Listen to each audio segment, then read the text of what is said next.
الحمد لله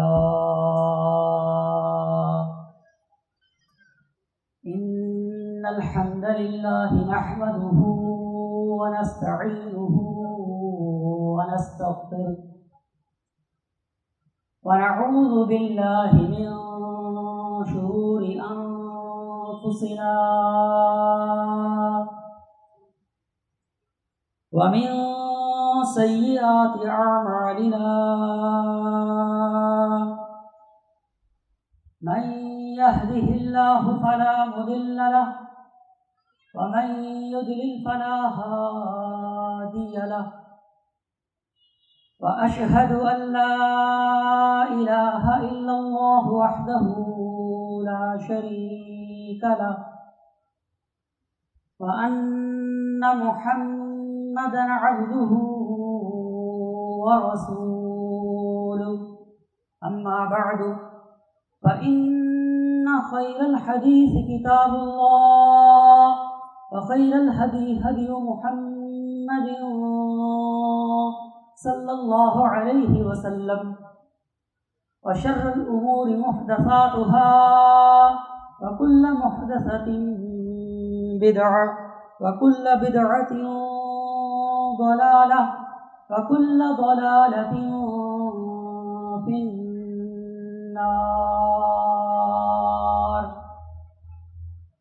اللهم صل على محمد وعلى آل محمد كما صليت على إبراهيم وعلى آل إبراهيم إنك حميد مجيد اللهم بارك على محمد وعلى آل محمد كما باركت على إبراهيم وعلى آل إبراهيم إنك حميد مجيد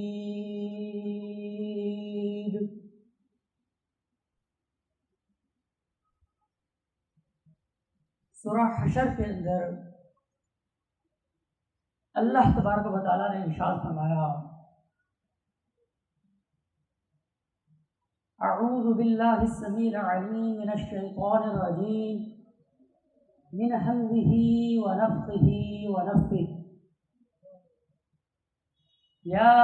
ایہا الذین آمنوا اتقوا اللہ ولتنظر نفس ما قدمت لغد اے ایمان والو اللہ سے ڈرو اللہ کا تقوی اختیار کرو اور ایک نفس کو چاہیے کہ وہ نظر رکھے ما قدمت لغد کہ اس نے کل کے لیے کیا آگے بھیجا ہے۔ اللہ تبارک و تعالیٰ نے اس آیہ مبارکہ کے اندر ایمان والوں سے خطاب کیا اور انہیں دو حکم دیے کہ اللہ کا تقوی اختیار کرو، اللہ کا ڈر، اللہ کا خوف اپنے دلوں کے اندر پیدا کرو، اور دوسرا یہ کہ اپنا محاسبہ کرو، اپنے نفس کا احتساب کرو۔ جس طرح اللہ کا تقوی پیدا کرنا انسان کے اوپر لازم ہے، اسی طرح یہ حکم دے کر اللہ تبارک و تعالیٰ نے خود احتسابی کو بھی انسان کے اوپر لازم اور فرض قرار دے دیا۔ ایک تاجر جو دن بھر تجارت کرتا ہے، محنت کرتا ہے، اور پھر تجارت کرنے کے بعد وہ یہ دیکھتا ہے کہ اسے کتنا نفع ہوا، کتنا اس کا نقصان رہا، کس چیز نے اس کو زیادہ نفع دیا اور کس چیز نے اسے نقصان میں مبتلا کیا۔ جب وہ ان تمام باتوں کے اوپر گہری نظر رکھے گا تب ہی کل وہ اپنے کاروبار کے اندر بڑھے گا۔ اسی طرح ایک کھلاڑی، ایک پلیئر، خواہ اس کا تعلق کسی بھی کھیل سے ہو، جب وہ پریکٹس کرتا ہے تو اسے یہ پتہ ہوتا ہے کہ میری خامی کیا ہے، میری ویکنسز کہاں پر ہیں، اور وہ کون کون سے مقامات ہیں کہ جہاں پر میں اپنے آپ کو بہتر کر سکتا ہوں، میں اپنے اندر بہتری لا سکتا ہوں۔ اگر آج میں اس کے اندر بہتری لاؤں گا تو کل جب میں میدان کے اندر اتروں گا، جب میں کھیل کے لیے اتروں گا تو مجھے کسی قسم کی شرمندگی کا سامنا نہیں کرنا پڑے گا۔ کیا وجہ ہے کہ ہم دنیا کے ہر ایک معاملے کے اندر اپنا احتساب کرتے ہیں، اپنا محاسبہ کرتے ہیں، اپنا جائزہ لیتے ہیں، اپنے معاملات کے اوپر نظر رکھتے ہیں، مگر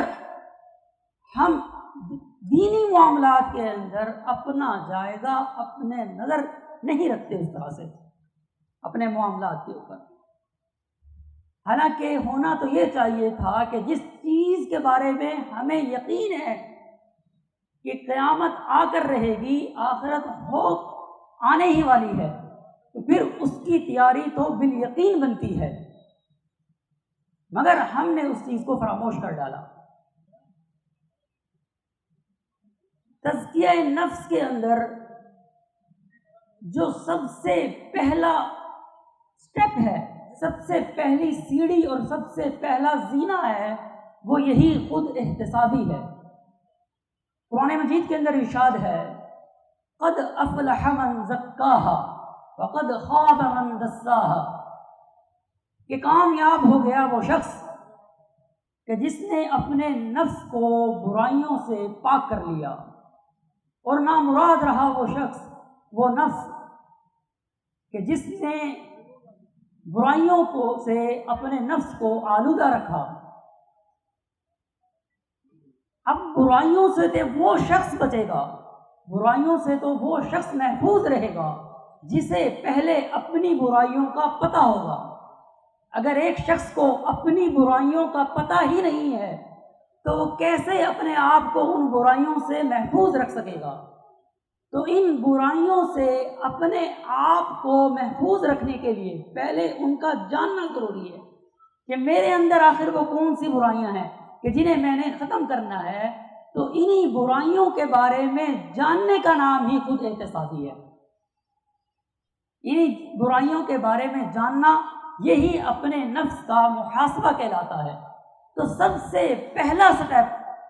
سب سے پہلا مرحلہ، سب سے پہلی سیڑھی جو تزکیہ نفس کے اندر آتی ہے وہ یہ خود احتسابی ہی ہے۔ عرب کے اندر ایک مثل مشہور ہے، حاسبوا قبل ان تحاسبوا، قبل اس کے کہ تمہارا حساب کر لیا جائے تم اپنے نفس کا محاسبہ کر لو، تم اپنے نفس کا خود ہی حساب لے لو، کہیں کل قیامت کے روز تمہیں جو ہے وہ شرمندگی کا سامنا نہ کرنا پڑ جائے، تم خود ہی اپنا حساب کر لو۔ اب حساب کون کرے گا؟ یہ حساب ہمیں خود ہی کرنا ہوگا۔ کون مجھے اپنی برائیوں کے بارے میں بتائے گا؟ کون ہے جو میری برائیوں کے بارے میں مجھ سے زیادہ جانتا ہے؟ میں خود ہی ہوں جو میں اپنی برائیوں کو بھی جانتا ہوں، اپنے گناہوں کو بھی جانتا ہوں، اپنی کوتاہیوں کو بھی جانتا ہوں، میں ہی سب سے زیادہ جانتا ہوں۔ من آنم کہ من دانم، کہ در حقیقت میں وہ ہوں کہ جو میں خود کو جانتا ہوں، کہ میں ہی اپنے آپ کو سب سے زیادہ جاننے والا ہوں، میں ہی اپنے آپ کے بارے میں سب سے زیادہ جانتا ہوں۔ کون مجھے جو ہے وہ اس بارے میں بتائے گا؟ دوسرے کیا ہی مجھے میری غلطیوں کے بارے میں آگاہ کریں گے؟ دوسرے جو لوگ ہیں وہ تو صرف اس بات کے اندر رہتے ہیں کہ آیا کہ وہ انہیں یہ اس بات کا شک ہی رہتا ہے کہ وہ تو میرے بارے میں صرف شک کے اندر مبتلا ہے کہ میرے اندر یہ غلطی ہے یا نہیں ہے، لیکن مجھے اپنے آپ کے اوپر شک نہیں، مجھے اپنے گناہوں کے اوپر پک ہے، مجھے یقین ہے، مجھے تو اپنے اوپر یقین ہے کہ میرے یہ گناہ ہے۔ دوسرے کیا مجھے بتائیں گے؟ دوسروں کو تو میرا دن نظر آتا ہے، لیکن میرے سامنے میری راتیں موجود ہیں کہ میں اپنی راتوں کو کس طرح سے گزارتا ہوں، میری رات کے گناہ کیا ہے۔ دوسروں کو تو میری محفل نظر آتی ہے، مگر میرے سامنے تو میری خلوت موجود ہے، دوسروں کو میری جلوت نظر آتی ہے۔ دوسرے مجھے کیا بتائیں گے؟ یہ تو میں ہوں جو میں خود اپنے بارے میں ہی زیادہ جانتا ہوں، تو میں ہی اس بارے میں اپنا احتساب بہتر طور پر کر سکتا ہوں، دوسرے کیا مجھے بتائیں گے؟ تو یہ خود احتسابی دراصل جو اس کے اندر خود ہے، یہ آپ نے خود ہی اس بارے میں جو ہے وہ فیصلہ کرنا ہے کہ میری برائیاں کیا ہیں، میرے اندر کوتاہیاں کیا ہیں، میرے اندر جو ہے وہ کیا اعمال جو ہیں وہ میرے برے ہیں۔ جب میں خود اس کے بارے میں جان لوں گا تبھی میں آگے بڑھ پاؤں گا، یہ خود احتسابی ہے۔ اور جب ہم اس پہلے مرحلے پر طے کر لیں گے، پھر اس کے بعد توبہ اور ندامت ہوگی اللہ تبارک و تعالیٰ کے سامنے، اور پھر انسان جو ہے وہ اپنا محاسبہ کر لینے کے بعد اپنا مجاہدہ کرتا ہے، یعنی کہ اپنے نفس کے خلاف جہاد کرتا ہے، کہ یہ کوئی آسان کام نہیں ہے تزکیہ، یہ تو جنگ ہے، اور جنگ کس کے ساتھ ہے؟ خود اپنے ہی ساتھ ہے، کہ ایک ایسا میدان ہے کہ جہاں پر آپ ہی مقابلہ کر رہے ہیں، اور جو آپ کے مقابل ہے، جو آپ کا دشمن ہے، وہ بھی آپ خود ہی ہیں۔ یہ ایسا میدان ہے۔ اور پھر اس مجاہدے کے بعد پھر جو آخری مرحلہ آتا ہے کہ پھر اس کے اوپر جو ہے پھر آپ نے ثابت قدم بھی رہنا ہے۔ تو اللہ تبارک و تعالیٰ سے دعا ہے کہ اللہم حاسبنا حسابا یسیرا، اللہم طہر قلوبنا ونور صدورنا وغفر ذنوبنا، آمین یا رب العالمین۔ وأقول قولي هذا لي ولكم وأستغفر الله